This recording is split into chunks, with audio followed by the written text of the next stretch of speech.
Hey, what's going on, guys? Alex here, and this is your weekly fishing report. Before we get started, remember we got 9 days left until the White Perch Open. Sign up before the tournament starts here, so I guess the 8th is your last day to sign up. Perch fishing's been awesome, great, lots of big perch. Can't wait to see you guys during the tournament and the after party. Remember, you get an awesome shirt when you come in to check in and during the weigh-ins. Now let's get started with the actual fishing report.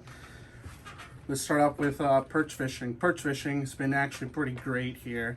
I think this year has been one of those summers where they've been picking up a lot of good-sized perch. I know a lot of the guys here in the shop and fishing around the Bay Bridge have been pulling in, some 11 and a half, 12 plus inch fish. So how are they doing that?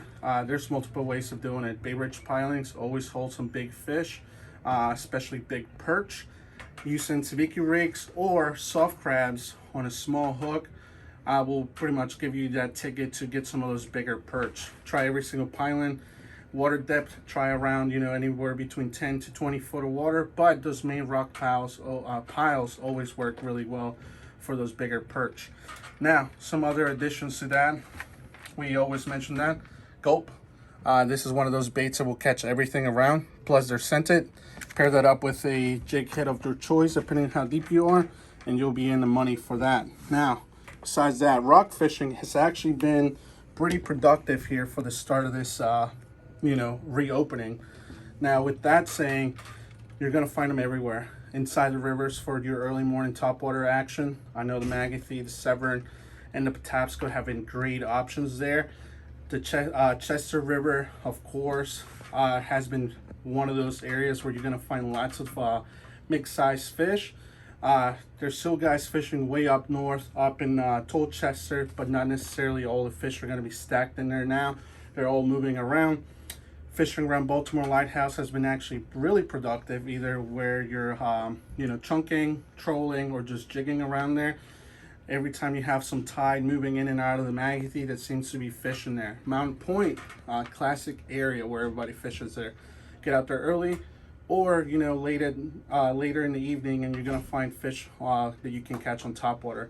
Now, speaking of trolling, this is something that a lot of you guys kind of forgot about, and that's trolling those stretch 15, 20s, hard baits. You won't have any problems with the bluefish. Troll those around anywhere around the ledges in this general area here in the mid-bay. Really productive. You don't need a humongous actual trolling setup for this. Your smaller size reels will work really great with that. Anywhere between 20 to 40 pound line monofilament, or your lighter braids will work on that conventional style trolling gear. As we move south, obviously there's a lot of rockfish, schoolie size, and some good sized rockfish mixed in there, and bluefish and some mackerel. The mackerel, I guess, movement has moved up to pretty much Thomas Point, Poplar Island, and south of there. That's where you're gonna find lots of mackerel. Now, it's always gonna be spotted here and there. For what I've heard, the evening bite has been better than early mornings, especially if you're going out there and casting two birds or just breaking fish. That's another new lure that we got here from Savage Gear. They're a little bit lighter, but you can keep them, I guess, higher up in the water column, and you don't have to reel super fast because they're a little bit lighter, and they mimic those bait fish really well. So try those out.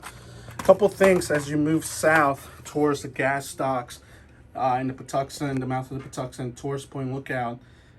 There's always going to be some fish underneath those schools of mackerel jumping. I know it's hard to kind of, get off those fish as you're casting metals to them, but you can actually vertical jig or just kind of snap jig some heavier, smaller jigs underneath them. If you do that, you might, it might pay off, and you might get some redfish, especially once you work yourself way down there towards the Patuxent and the Potomac. And for that, we have two different styles of jigs here.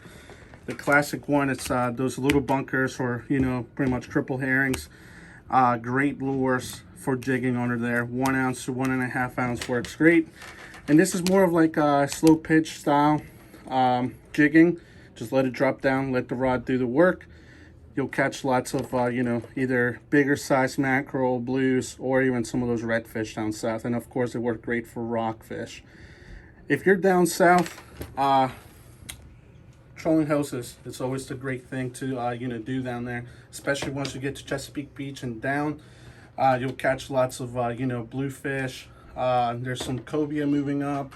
Those bull reds are starting to show up, so make sure you troll some of those.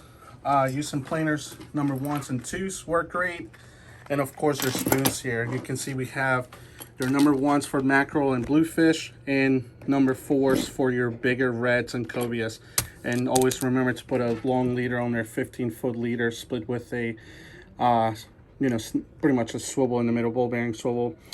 If you're going south, middle grounds down at the target strip, still the best area for your cobia chunking, eel, drifting, or just sight fishing.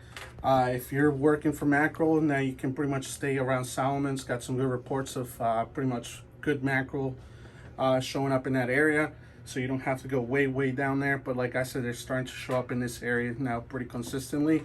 Bluefish and your big bull reds.